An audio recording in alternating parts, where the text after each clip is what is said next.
Hello and welcome to this week's live cast. I am Jamie with Stonemaier Games, and today I'm going to, what is today? Wednesday, September 18th. As usual, I'm going to share some Stonemaier Games news, discuss some random topics, and answer any questions you have. Feel free to ask me anything. I'll start with the chocolate of the day, which we got into a little bit last night. This is masked chocolate, which my friend Adam got at a wedding recently in New York. Apparently this is a local New York, maybe upstate New York City, I'm not sure. But it's very good. There's a little bit left that I've saved here for after this live cast. What chocolate are you eating today? What's your chocolate of the day? Okay, let's see. I have a lot of just random little topics today. This past weekend, as usual, I went indoor rock climbing, had a great time. Also tried yoga again for the second time, really. Yoga in the park here in St. Louis, and had a really good time doing that. It's a very interesting challenge, and it's interesting to see how many different, like I've only gone twice, and I've already encountered like 20 different moves and poses that you have to do in yoga. So it's a new experience for me, and I'm enjoying it so far. Megan and I celebrated our 3-month anniversary last week as girlfriend, boyfriend, not as a married couple or anything like that. But just wanted to give a quick shout out to Megan that and that relationship in general, that I am having the time of my life, and hope it continues for a long, long time. Really enjoyed the first 3 months. I'm not seeing comments or questions pop up yet, so I don't know if Facebook is on a little bit of a delay. Oh, now Facebook is telling me there are 16 comments, but I can't see them yet. So hopefully they appear, but currently I cannot see anything. So hopefully that'll jump up on the screen soon. What else? What else is happening? I'm reading the latest Red Rising book right now. Red Rising is one of my favorite dystopian sci-fi series. It's really become more sci-fi than dystopian at this point. And I'm on book 5 right now. There's a 3-book trilogy, and there's a second trilogy that's unfinished. And I'm really enjoying book 5 right now. It's taken some turns and twists that I did not expect. And let's see, looking at some other topics here. Had some good treats this past week. I went to Ted Drew's, which is a St. Louis classic frozen yogurt place. Megan and another friend had never been there, so her friend Adam, or our friend Adam. So we went there for the first time the other day. And then we also went to Jenny's Ice Cream in St. Louis, which is, I think, originally from Columbus, but they have a place in St. Louis here. Had more really good ice cream. And I went to Sultan yesterday, a Mediterranean style restaurant, I think partially Turkish, with a friend Alex yesterday. I had a good chat, had some really, really good food that I haven't ever experienced before. I might post that on Instagram soon. I'm just rambling here because I cannot see anything that you were saying. I'm sorry about that, but Facebook isn't showing me anything. Maybe I can try to bring it up on my phone and see if it will show. Usually that creates some weird comment redundancy or voice redundancy. Let's see if I can do that. Finished. And I'm really enjoying book 5 right now. Okay, let me see if I can turn off sound. Okay, I'll turn off my sound. And it looks like I am getting comments on my phone, so I'll try to use that for now. Froyland says, will the wing expansion fit in the core box with the existing broken token insert? I don't know. I don't have the broken token insert. I don't know. I haven't. I've never seen that. And I'm not really talking about the expansion yet. Soon, but not yet. No Way says, what was the hardest part about designing Tapestry for me? Yeah, more and more people are receiving Tapestry now. We still have a lot of pre-orders to get through. My fulfillment centers are working as fast as possible, I promise.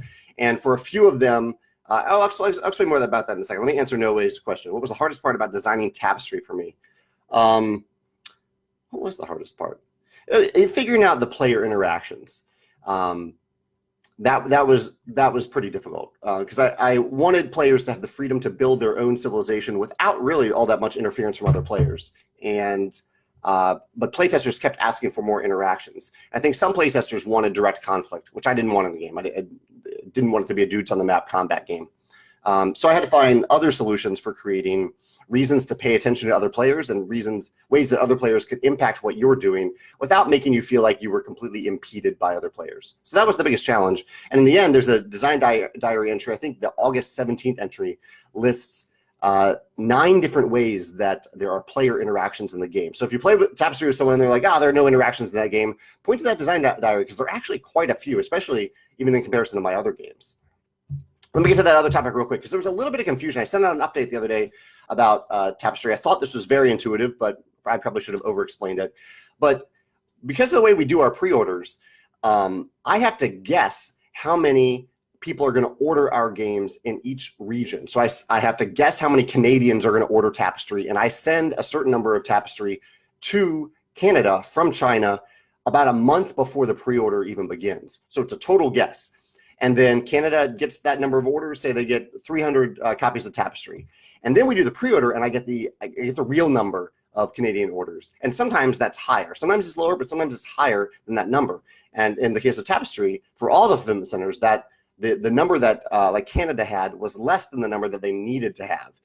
So I then had to ship more games from the US to Canada. So there's a little bit of confusion about like Champions wondering why there weren't enough copies in Canada for them or in Australia for them. Heard a lot from Australians. But it wasn't connected to Champions at all. It was connected to my estimate, my early estimate as to how many games needed to get there. And so with our system, that's just how it has to work. I have to guess. If you like the system of being able to pre-order a game and getting it a few weeks later, you got to rely on my guesses. So I just guess as closely as possible.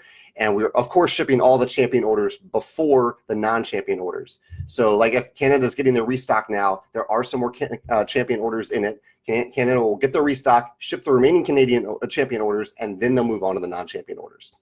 I thought that was all. I know that's kind of complicated, but I think you can safely assume, especially if you're a champion, we're going to ship your order before the non-champions in your region. That's just always the case. Adrian says, I asked my class, what funny childhood memory do you want to share? I have plenty of weird childhood things that I was a weird kid. I'm a weird adult.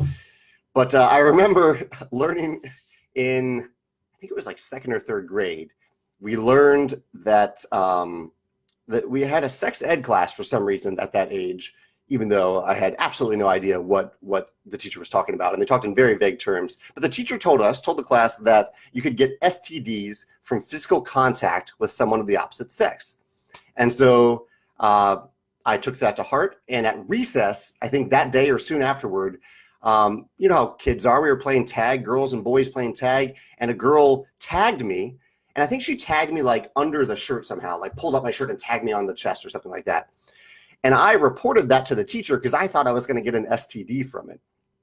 And I reported not just like privately to the teacher. I raised my hand in class and asked, while I glared at the girl who touched me, if I was going to get an STD because she had given me physical contact, hand to chest. And learned something that day. I learned that you can't do that. That's not a thing that can happen.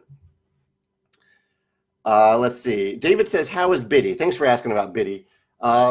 He was sitting on the table behind me. He's doing great. He is, as far as I can tell, 100% healed from his surgery, and his urine is flowing freely now. So he's doing really well. Chris says, what is my favorite book to movie adaptation? Favorite book to movie adaptation? Oh, I like that question. I doubt my answer will be the real answer because I'm not thinking of it off the top of my head. Book to movie, you know. Oh, well, I'll use this, even though it's not entirely true. The Edge of Tomorrow, which I think now has a completely different name, but it's the Tom Cruise movie with the time loops and the time travel, or time loops, not really time travel. That is based off a graphic novel called, I think, All You Need Is Kill. I watched the movie before I read the book. I mean, it might actually just be a novel, not a graphic novel. But I watched the movie first and then found out about the book and read it. And I liked the movie more than the book. But I think if I had read the graphic novel first, I would have been excited about the movie and excited with how it turned out. So that's one. I'm sure there are other examples that I can't think of right now of books that I genuinely thought did a great job as the movie. Actually, Lord of the Rings, the movies did a fantastic job of capturing the important parts of the book and leaving out some of the slower parts of the book. I'll come back to questions in a minute. Let me see if there's anything I need to cover. Oh, Megan and I just started watching Firefly. Megan has watched Firefly many times, has recommended it.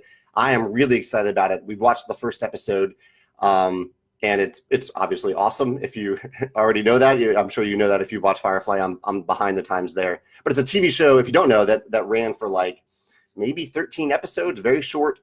TV series, and it's just really good, really, really good. And I'm looking forward to see where it goes. I'm sure it only even gets better from the pilot. Let me do one more random topic here. I played Gugong for the second time the other day at my game night last week. I had played it around 8 months ago, and I was super, super excited about the core mechanism in Gugong, which is that it's this bribing mechanism where instead of placing workers, you place cards from your hand onto the table in exchange for a card that's already there, and you generally try to place a card that is higher in value than the card that's on the table. That's the bribe that you're making. And I love that mechanism. There were other things in the game that kind of bogged me down that first play, but I think it's just because there are lots of little mini games that are interconnected. And so the second play, I really enjoyed a lot more, and it was a good reminder to me to give games the second chance, even if I wasn't super drawn to the first play of it. That's Gugong, and I think it's actually on Kickstarter right now. I think it's actually a very, very solid Euro game. Ryan says, what's my favorite part of the entire design process? My favorite part is at the beginning when I'm just brainstorming and having fun with the brainstorming and matching themes and mechanisms.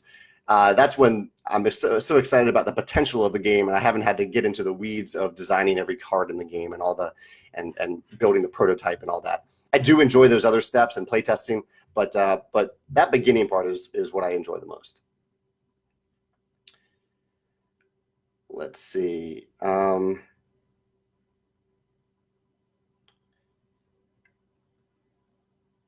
Okay, I'm just if you're joining me late, I'm looking at my phone right now because Facebook on my computer isn't showing me the comments. So I'm just looking for questions here, and Facebook on my phone is only showing me like short comment bubbles. So I'm looking for shorter questions here because I can't tell if the longer comments are actually questions. Mahir says, seems like you're having a busy morning. Forgot to shut the door behind you. Yeah, I do have some stuff open back there, but I don't think it spoils anything. I don't think you can see any spoilers back there. And I am having a bit of a busy morning, but a fun morning at that. I have a note to myself that says leeks and whiskey. What is leeks and whiskey? I always have this little sticky note on my computer screen that tells me what to talk about. I should know what that means. Yeah, it's a reference to blog posts over the past week, and it actually ties in well with Mahir's comment of I did a blog post the other day about companies that leak information, or when information is leaked about a product from a company. I get kind of excited about that for some reason. Almost, for me, I was debating, do I get more excited about that than official announcements from companies, or do I like when something leaks that me or the public knows something that the company didn't quite want everyone to know yet? As annoying that is for me as a company when a leak happens about my stuff, I do enjoy those leaks. So I had a poll up on the blog about what people prefer, official announcements or unintentional or intentional leaks. And I listed some examples of things that have happened in Stonemeier's history where there were little leaks about various things, almost always caused by me unintentionally. And then the whiskey comment was about a blog post I wrote last week, if you want to check it out, about Maker's Mark and how Maker's Mark lets people have a personal investment in a specific barrel of bourbon. And then after like 5 to 7 years, when that bourbon has gone from inception or from birth to ready to be drank, you can buy a bottle from that specific barrel. And I think they do some really cool things. I discuss it in detail in the blog entry, but I also try to tie it into what publishers could do to give people that same level of personal investment in a game, especially for publishers that don't use Kickstarter, because I think Kickstarter does that really, really well. Chris says, have you looked into making more games family themed like My Little Scythe? Our family loves that game. Thank you, Chris. I'm glad you're enjoying My Little Scythe. So I think it depends on what you mean by family game. So I think Wingspan is actually the #1 family game on Board Game Geek right now. I think Between Two Castles and Between Two Cities can be easily played with families. I think My Little Scythe is a little different because it has almost a kid-like glimmer to it. In terms of the look of it, the way we made the miniatures, the art style by Katie Cow, all of that comes together to I think appeal to kids, even though the gameplay is solid for adults too. So are we planning to do anything else like that? We don't have anything in the works, but it could certainly happen in the future. Again, I'm looking at my phone for questions today because my computer isn't working. Let's see. David says, since I don't look at reviews for my own games, how do I take criticism for games as you have designed to improve as a designer? Well, I do read many comments from people just random people who comment about our games throughout various forms of social media. So if you talk about any of our games online, there's a pretty good chance I'll see it if you're trying to be constructive. Also, we playtest our games heavily, and I read all that playtesting feedback. And so I'm constantly getting feedback about our games from people that I'm specifically asking for feedback from. Yeah. Fernando says, what's my Tapestry high score? Well, I've only played the final, like printed, published version of Tapestry a few times. And my high score is not all that high yet. I don't think I've cracked 200 yet. So I'll get there, but I haven't gotten there yet. What about you, Fernando? What's your Tapestry high score?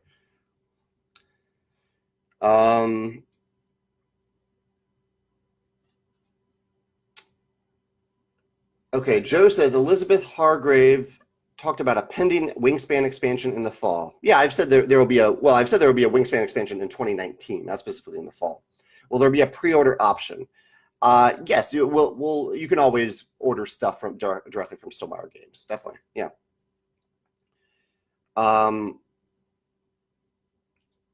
Chris says, what would I say is your ratio of games published to games that got to a first trial of playtesting then not published? What would you say your ratio of games published to games that got a first trial of playtesting then not published is? The number, I would say 10 to 1. The number of games that I get to the table in a prototype form of mine that don't continue on to be a published game, it's about for every 10 games, only one of those games gets through. Yeah. I got to do something really special last night. I got an advanced copy of the new Terra Mystica expansion. Very similarly named games. Foreland and Panda were willing to, because I work with Panda, Foreland works with Panda. They sent me one of only 2 copies of the expansion, the English expansion that exists yet, because it'll get a release at Essen, but that isn't for another month. And so I got to play it for the first time with friends last night, and it was really, really cool. It adds Terraforming. Just to say, Terra Mystica is one of my favorite games, and the expansion brings the board itself to life in ways that I haven't seen before in the game, because you have these ships that can actually move around on the board. Terra Mystica isn't a game about moving around on the board. You build something and you upgrade it, but you don't actually move around. You expand, but you don't move.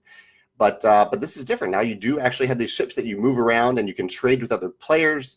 You're not really trading with other players. You're taking a trade action, and you're getting a benefit from it. And it was just a really, really cool addition to the game. I'm still thinking about things that I should have done differently, and I can't wait to play it again. It definitely increases the complexity a little bit, but if you already know Terra Mystica, it isn't all that difficult to jump into the expansion. We had a great time. I posted, if you want to see photos of it, they're on Instagram today under Jamie Stegmaier. Okay. Okay. Mark says, going forward, is there a possibility of champion shipping being done simultaneously on a global date as opposed to later date EU shipping? Well, yeah, Mark, if you've been a part of our previous pre-orders, it happened simultaneously. The thing with Tapestry was it takes longer to ship from China to Europe. And so I wanted the pre-order to happen at this time. It was the right time for us. And it shipped from, just based on the time that it shipped from China, it just didn't arrive in Europe at the same time as the other shipments. So normally I try to have a little bit extra time in there, a little buffer time, so that all of the fulfillment centers have the games at the time that we begin the pre-order. That's my heavy preference. So that's what's happened in the past. Tapestry is the anomaly in that case, the outlier. Brian says, if one pre-ordered from Stonemaier, champion or not, do they get a numbered box? Yes, yeah, every first run copy of Tapestry, which is everything that we are shipping out and everything that retailers will have on November 1st, in English, is an individually numbered box. Ernani says, any news on Tapestry's European distribution?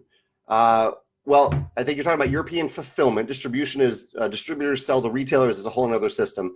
Talking about fulfillment, and yeah, it's the same as it's always been.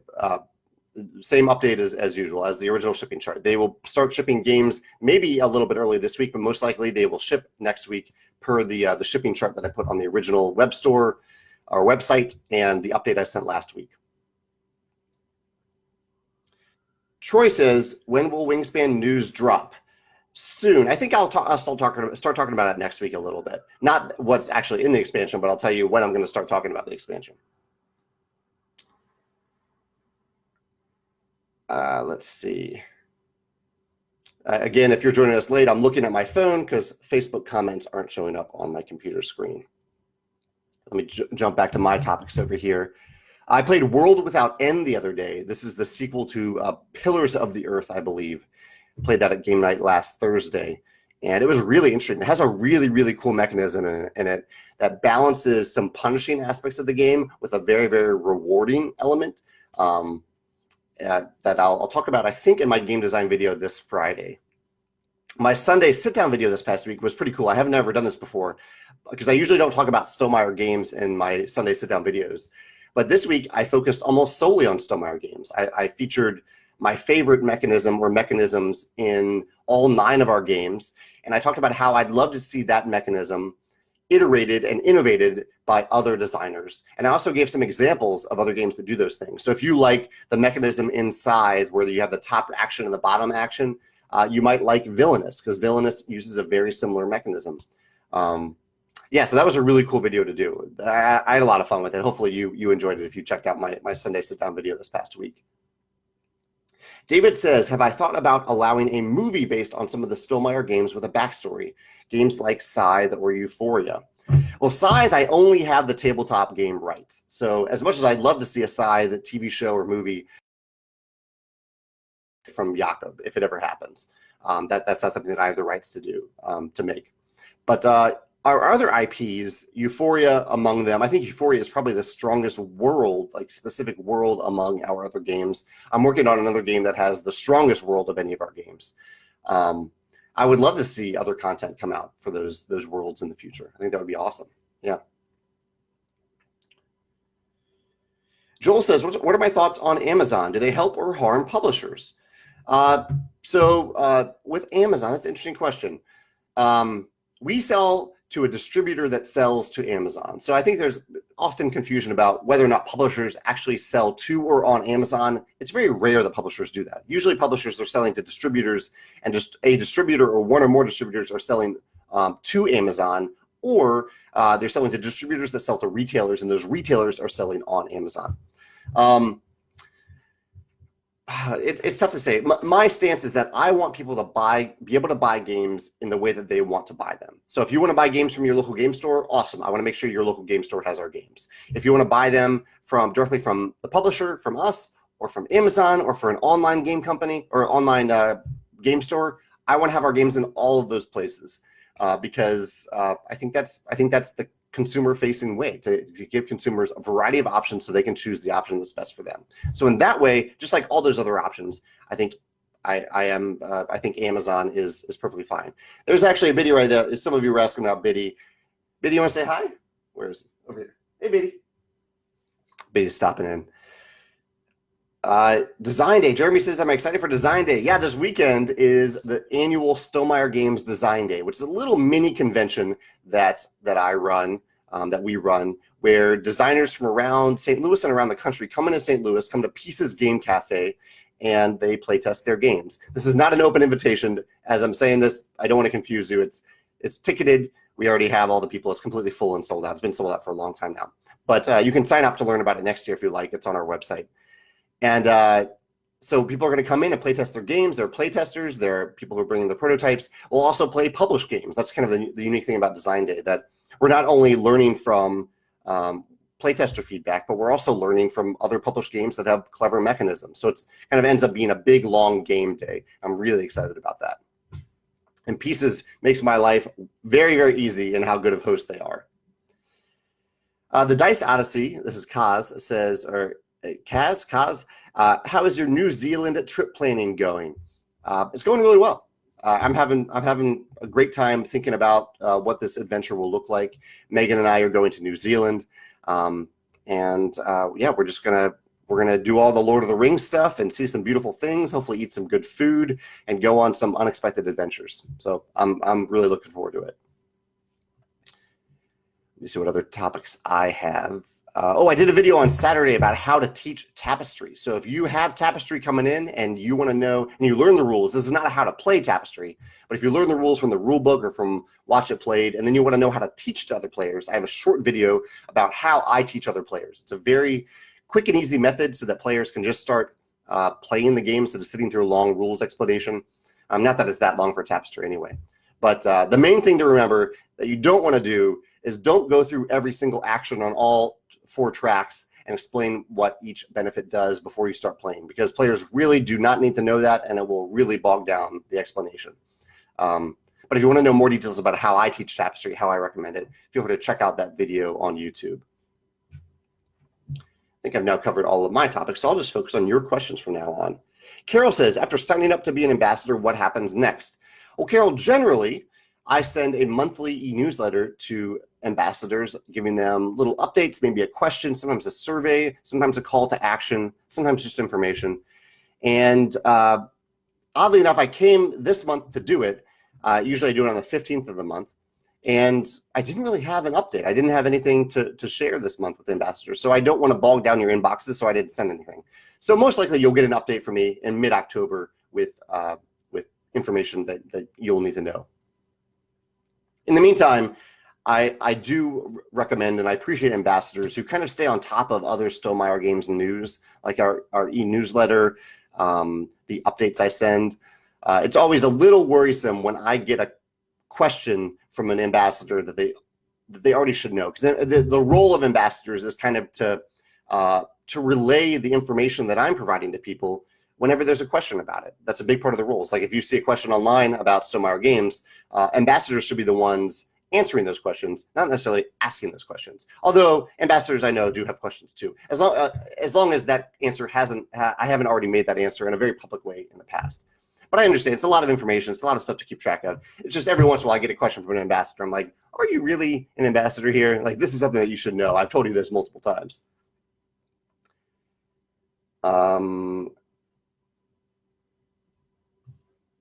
Connor says there's a speech bubble icon on the bottom right that will appear when I mouse over it. It turns the comments on and off. Oh, there we go. We're back.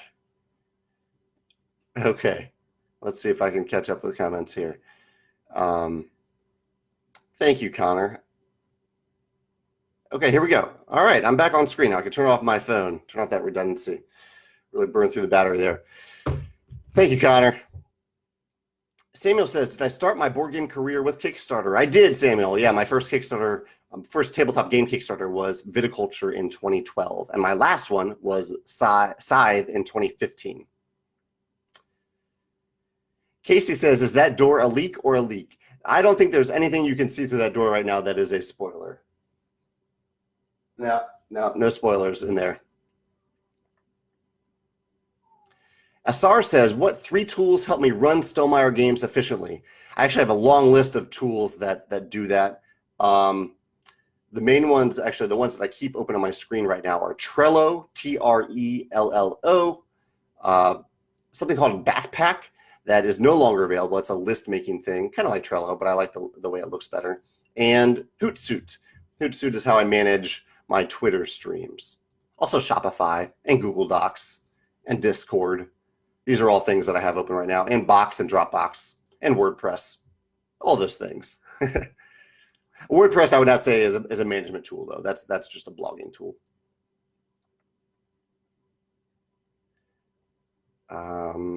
Sean says, best tabletop game to drink while playing. I don't think you're saying we should drink the game, but best tabletop game with which to pair alcohol. Can I go with Viticulture? I mean, it's a winemaking game. I think it goes very well with drinking wine. Yeah, I'll go with Viticulture, unless you're learning Viticulture, in which case I don't think it's a good idea to drink wine. James says, if I get excited about leaks yourself, why not share something now for us? Yeah, I share stuff all the time, but not until the time has come, typically, unless I accidentally leak it. Like all the leaks that I've done have been unintentional. I haven't meant to do it, and they turned out to be not so bad. It turned out to be okay, just not released in the order of information that I originally intended.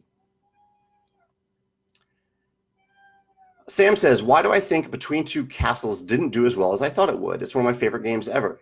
Thanks, Sam. I appreciate that. I'm still baffled and bewildered by it. I think maybe it didn't come out the gate with as big of a bang as I hoped. It doesn't have a solo mode, which is just something that Morton and David didn't have time to figure out at the time. They were focused on other things. I don't know. It has baffled me.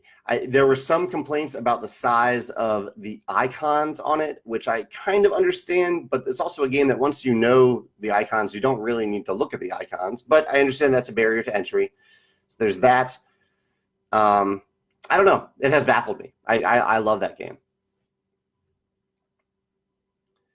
Nick says, have I played Ladies and Gentlemen? I have. I've played it once, and we didn't fully get into it, so I think I need to give it another try with more people. I think we had like 4 maybe. Kyle says, have I ever played any living card games? Got any favorites? Ever play around with that design space? I have played the Arkham Horror living card game once, and I think that's the only one that I've played. I think it's a cool idea. I always worry about, as a publisher, I worry about creating, I don't know. Well, part of it's expectations. Like with these living card games, they are releasing new packs on a very regular basis. And that, I think, almost takes a team of people to do that. That's very difficult, I think, to do, to have those continuously play tested in different combinations with each other. And from a publisher side, I don't necessarily know if I love that idea of kind of roping people into to having to buy so many packs on an ongoing basis. Not that they have to, but I wonder if there's a living card game model that doesn't feel like someone doesn't make people feel like they're getting into a money pit. Like it feels like an investment once you get into one of those. You don't just buy one. You're like, okay, I'm going to buy this because I know I'm going to buy these other things. And I guess if you love the game, that's great. But I also think that's a bit of a barrier to entry because one of the reasons that I may not have gotten into those games is that I know that if I did, I would probably spend a lot on that particular game, whereas I like to try a wide variety of games. I don't typically go deep on any one particular game. Andrew says, Terra Mystica or Gaia Project? For me, I love Terra Mystica. Gaia Project, I know it's higher ranked than Terra Mystica, but for me personally, I just never got into it nearly as much as I got into Terra Mystica.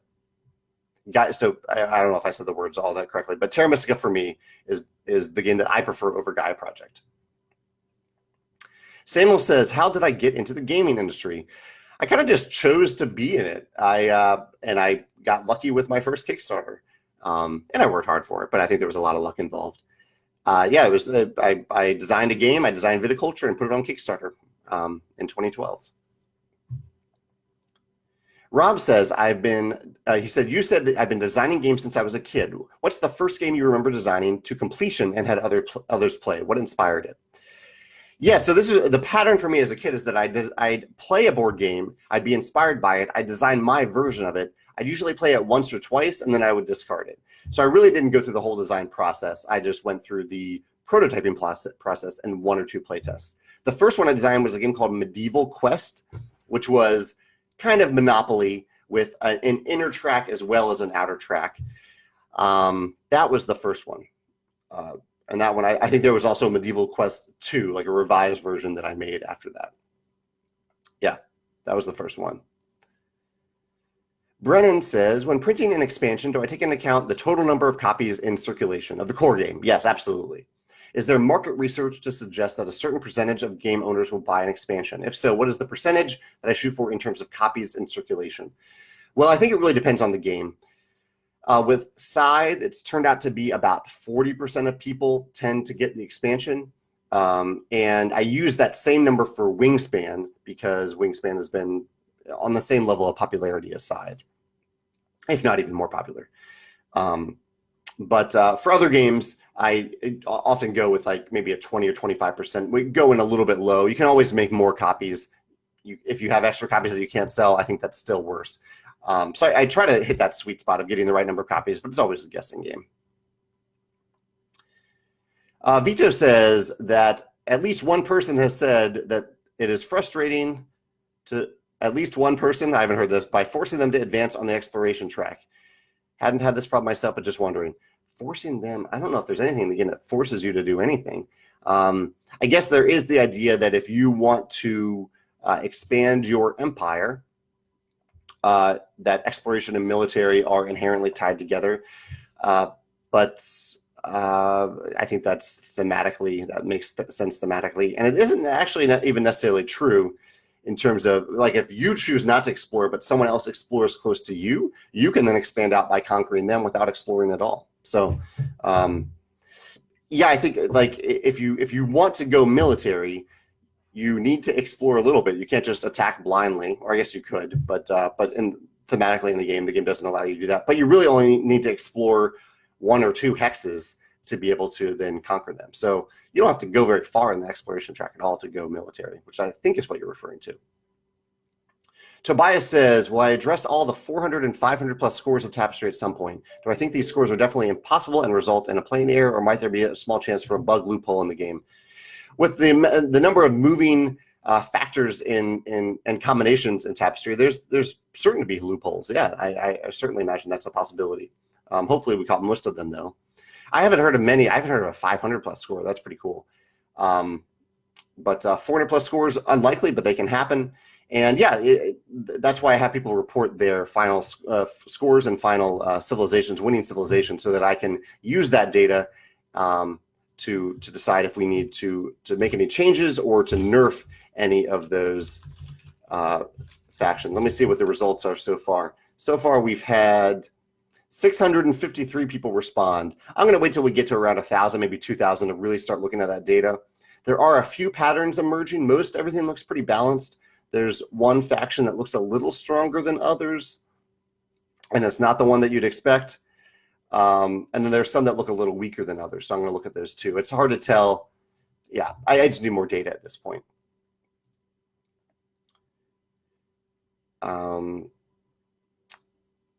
Darren says, personally, I prefer to buy from a local shop, but I'm curious, what's before for you financially? Selling to shops or selling? I think you're saying what's better for you financially, selling to shops or selling directly to the players?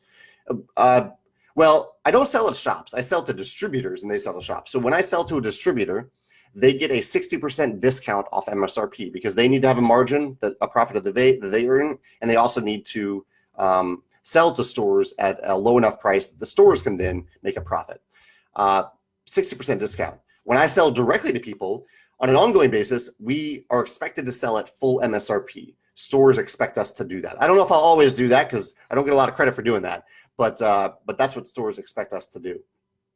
And so our margin there is at 100%. Like we get all, like if I sell size for $90, I get to someone on our web store, I get $90. Whereas if I sell that to a retailer, I get what, $36? Or sell that to a distributor, I get $36. So there's a huge difference between selling directly to a consumer or selling to a distributor who then sells to a store. Timmy says, do I get tired of playing or burned out from the games you publish by the time I get the final copy? I'll say that it's nice to take a break from a game that I've worked really hard on for a while. It's nice to take a break on it and then revisit it when I get the final version. So typically I playtest, send it to the factory, to the manufacturer, and then I take a break from it. And then when I get the published version of the game, by that point, I'm really excited to play it again. Kyle says, what's the longest recommended playtime you would ever design into a game? Scythes, 115 minutes, or would I go into the 3 or 4 hour range ever? I think that would be very unlikely. Some of our games, like Scythe and Tapestry, a teaching game, even Wingspan sometimes, the teaching game can go pretty long, but my limit for what I intend a game to go is 2 hours, and ideally really 90 minutes. It's not in my design sense or my publishing sense to go after a game that plays in 3 to 4 hours. Just, it's too long for me. Bree says, backpack not available anymore. Now I want it. Yeah, there's a company called 37 Signals that uses that has a web app called Backpack, but I don't think they offer it anymore. They also have Basecamp. They're better known for Basecamp, which I also use and really like, and that is still active. Basecamp kind of does what Backpack did anyway. Chad says that Fenris's puppy is now 80 pounds. Chad named this after Fenris from The Rise of Fenris. Brian says, did I ever think about making simultaneous turns for Tapestry? Everyone programming actions, revealing them, resolving. Did I ever think about that? I'm always curious about simultaneous turns. I just think that it adds phases to a game, which I don't like. The programming aspect, it just leads to some clunky elements in design where you program something and then something happens unexpected that goes against what you programmed, and it doesn't always lead to a good feeling. I think it works really well in cooperative games like Mechs versus Minions, but in competitive games, I don't know if it works as well. The Reckoners, I think, also does simultaneous actions really well. Like everything just happens at the same time. You just go, but you're not programming, then you're just actually acting. So I think I like taking away that stage of programming and just having players do stuff in real time. But if you do that, it leads to some different types of interactions. It ends up feeling like a real-time game, which can work if you're designing a real-time game, but Tapestry was not intended to be a real-time game.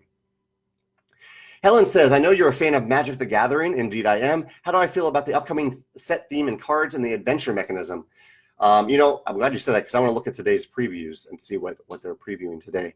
But I am loving it. I think it's so cool.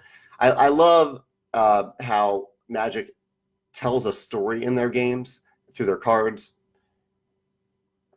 And it's just looking like a really cool set, and I can't wait to play it. Lisa mentioned Keyforge as an alternate model to living card games. I totally agree. I am also daunted by the design aspects of Keyforge and even just the manufacturing aspects of Keyforge. They're very, very impressive. I think it's difficult for most companies to do what Fantasy Flight did with that. But yeah, really, really cool what Keyforge has done. Steven says, will there be an expansion for Medieval Quest, the game that I designed when I was like 8 years old? No, there won't be an expansion for that one. Tony says, our group played Exit the Abandoned Cabin last night. Have I played any of the escape room tabletop games, and have I ever gone to any real escape room game or escape rooms? Yes to both. Yeah, definitely. I've probably gone to maybe a dozen real escape rooms and maybe half a dozen escape room games there have been some really good ones. I think the most memorable one so far was Escape Room in a Box, called the Werewolf Experiment. But there was another one I played recently that was also really good. I'm blanking on the name of it. But yeah, I played quite a few. I played Exit. I played Unlock. Yeah. Asar says, what's one pro and con of running a nimble company all by myself? Well, while I am the point person for my company, I'm the hub for everything, I outsource a lot of stuff to other people. So it's not really running it all by myself. I guess I'm doing the running part by myself, but a lot of the work is done by other people. One pro and one con. Well, Well, that's tough. The pros are I love the freedom. I love the freedom to do stuff. I don't have any bureaucracy to go through. If I want to do something cool for someone, I can do it. If I think that someone is treating us unfairly, I can deny them access if I want. I don't usually do that, but I'd rather go with the good stuff, but it can go both ways. And as a con, though, so I don't know if this is necessarily a con, but I am the face of Stonemaier Games, right? When you think of Stonemaier Games, you probably associate me with that in some way. And I think there are cons to that. There are people that decide that they don't want to like me for justifiable or unjustifiable reasons. And because of that, they may not like my company. And so I think that's the con of running a company by yourself and kind of being the face of that company, that you are inherently associated with that. And if I ever wanted to like bring on someone else to do many of the things that I do, that might take that might be a bit of a process for people to be able to do that, to see that I'm still here and trust that I'm still here, but also that they now need to trust this other person. But I've started to see that happen with some of the people that you see comment and help moderate many of the threads online. There are people that trust people that are associated with my company at the same level that they trust me, which I think is great. That's a great question, though, Asar. I appreciate that. Eric says, when you and Alan designed Viticulture and Euphoria, did you each contribute to every aspect of the design, or did you contribute to different aspects? What are each of your design strengths? Well, this is kind of a weird thing about Viticulture and Euphoria. Both of our names are on the box, and I am elated that Alan joined me for the process of designing those games. But we realized after both of them, and I kind of realized this, that I was the lead designer for those games. Alan was a lead playtester for those games, where I would design something, I would prototype it, I would bring it to the table with Alan, we would playtest it and discuss it. And so he was kind of like a developer playtester. And then I would go back and fix it and make the choices about it. So after Euphoria, after that happened with Euphoria and Viticulture, maybe it was a little bit of an ego thing, but also I think just an accuracy thing. We decided that I would just put my name on the box, because Alan wasn't really designing these games. He was playtesting and helping to develop them a little bit. So Alan, I think, is great as a developer. He's great at saying, this thing is awesome, this thing sucks, this thing doesn't make sense. He's very good at doing that. He doesn't hold back. He's very blunt. Whereas I tend to get excited about things, or I'll look over certain things. Sometimes I've gotten better at that, much better at that. But he's very good at that. And Alan also, yeah, so that's Alan's role in terms of games that are coming from me. Yeah, games that are coming from me, or games that I'm working on as a designer. David says that he's coming up on the end of his Kickstarter. Do I recommend a platform to live stream and engage with the community during the final 48 hours? Facebook Live, YouTube? Well, I think Kickstarter's live video is actually pretty cool. I think it's easy for people to join, to share, to engage with it. So I'd start there. Have you had a bad experience with Kickstarter's live video platform? Because it seems pretty. When I was on Kickstarter back in 2015, I didn't have that. It wasn't available as an option, but it looks pretty cool from an outsider's perspective.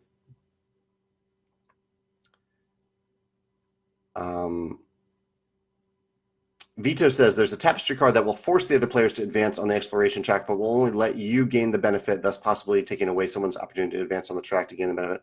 Yeah, that's true. There's a card that does that. Dan says, do I know if or when you will get more of the Wingspan eggs in stock? I thought I just put some on the web store yesterday. I meant to. Did I totally forget to do that? Let's see if I meant to do that. Egg miniatures. Here we go. Sorry, Dan, I didn't send out a back in stock update about it, but yeah, they are on the web store right now. Connor says, with the exception of Automa, do I write the entire rulebook for games that I designed? Yes. Yeah, I do. I get proofreaders and whatnot, but I am the writer of those rulebooks. And what about Stonemaier games designed by others? With those, typically I leave the initial draft to the designer, and then I go back in and proofread and work with proofreaders and copy editors. Yeah. Lisa says, when I play someone's game on design day, do I feel like there is a certain type of feedback you are able to give because of the way that you design? Yeah, I think so. I think that probably the biggest thing that I have to offer is that I try to design with teaching in mind. And so the teaching and learning experience is on my mind throughout the design process. And so when I'm learning a game at a place like Design Day, I am cognizant of that learning process and how certain things in the game are intuitive and easy to remember and easy to intuit, and others aren't. Yeah. Dekan says, follow up to the question from Kyle on playtime. Are there any games that I enjoy that are expected to be over 2 hours long? Terra Mystica. I mentioned Terra Mystica earlier in the live cast. That's one that I expect to be a little over 2 hours. Tzolk'in, I typically expect to be about 2.5 hours. I'm okay with that. It's really when I get to that. So there are exceptions that go up to 2.5 hours. When I get to that 3 hour spot, though, man, that's just a long time. And I think part of it is that my game night, the game night that I host every week, is 2.5 hours. And so if a game goes over that, I notice it, and usually it just has outstayed its welcome a little bit. The Dice Odyssey says, speaking of story-based games, how did I like Chronicles of Crime? It personally pushed time stories down a bit for me in my top 10 games of all time. Nothing's going to be time stories for me, but I did enjoy my first play or two of Chronicles of Crime. I think I've only played it once or twice, but I particularly love the element of looking into that augmented reality thing and being able to look around a room. That was awesome.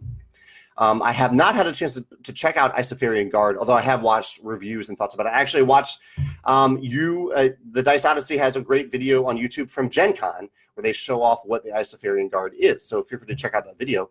That's actually where I originally heard about it. Looks really cool. Yeah. And I actually think it's fairly reasonably priced on Kickstarter. I've seen some games that I thought were maybe a little overpriced on Kickstarter recently, and that one I think is very reasonably priced. Suzanne says there's an amazing escape room game in Orlando that is so different and difficult. Ooh, that's pretty cool. That is intriguing. Brian says, what's my favorite type of room to build in Castles of Mad King Ludwig? He loves building a lot of food rooms with open doorways and then waiting for the perfect round where I can take 3 to 4 bonus turns all at once. Brian, I got to say that's the same for me. Those yellow rooms are just, they're fun to play because you get to string together those actions. That's probably my favorite as well. Connie says, which game room are you? Oh, she's talking to Suzanne. Chad says, do I have any board games that you felt the need to sleeve the cards in order to preserve its quality? You know, because I work in the board game industry, I see it all as cardboard. I see it all as kind of meant to be, curved and notched over time. So I don't think I've sleeved any of my games. Maybe the one, and probably, I don't even know if I have sleeved it, but I probably should, is Avalon, the Resistance Avalon. Nathan says, why do I think people are so quick to claim that a certain faction is OP or overpowered or underpowered? Do I think I've set people on a witch hunt of sorts by letting people submit winning scores and civs for potential nerf handicap down the road? Maybe. I hadn't thought about that. Why do I think people are so quick to do it? I don't know. I don't know why people are. Because it seems more intuitive to me. Like if you play one session of a game, and you do well or you don't do well, it just seems too early to say something is OP, overpowered or underpowered. That seems super intuitive to me. But I also understand that as a designer, I've gotten a lot better over time of playing a game once or twice and seeing things in the design that would have taken 4 or 5 plays earlier in my design career. So a lot of people play a lot of games and can see that kind of stuff. So I respect it, and I think it's a good challenge to people to play Tapestry a lot in a lot of different ways, play some factions that you wouldn't expect to play. I'm looking at the chart right now on my screen of factions that have won less, but maybe have been played less than other factions. So yeah, we'll see about that. We'll see what patterns emerge.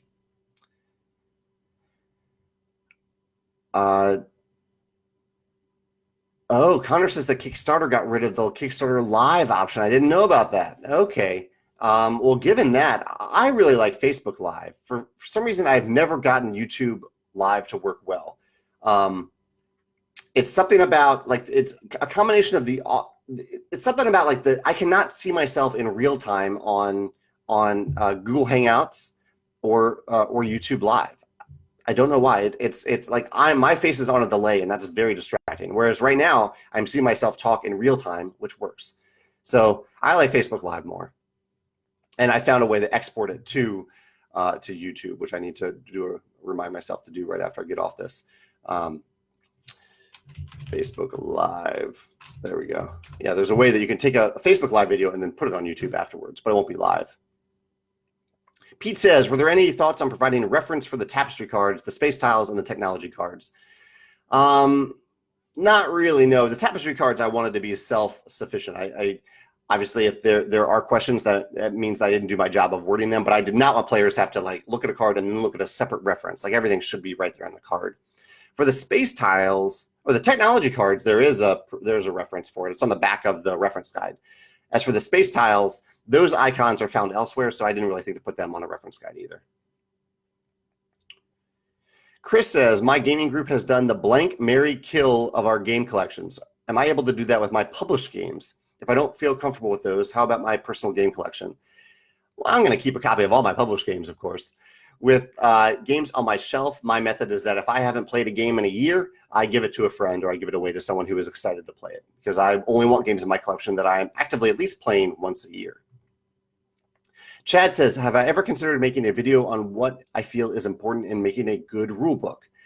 You know, that would be interesting to do a video. I haven't done that, no. But I'm going to make a note of that, about doing a video about, like, maybe the top 10 rule books in my collection. Yeah, that's pretty cool. I might do that. I like that. Nathan says, do I have any access to submitted play data on BoardGameGeek? If people log all their plays with scores and civs either through BoardGameGeek or the BG Stats app, can I access that information? I've never tried to. Maybe it's possible, but I am not aware of me having access to that information. Steve says that he really loves the fact that at the end of every game of Tapestry, there's an outline to a fantasy novel laid out before you. And yeah, that's what you get it. Yeah, that's awesome. Which sieve you use, what different, oh, you're just giving me a compliment, but I'm going to keep reading it because I like this comment. Which sieve you use, the different eras and texts that were invented. It's a really nice aspect of the end game discussions if you get into the storytelling. And yes, that's exactly what I was aiming for in Tapestry. Thank you, Steve.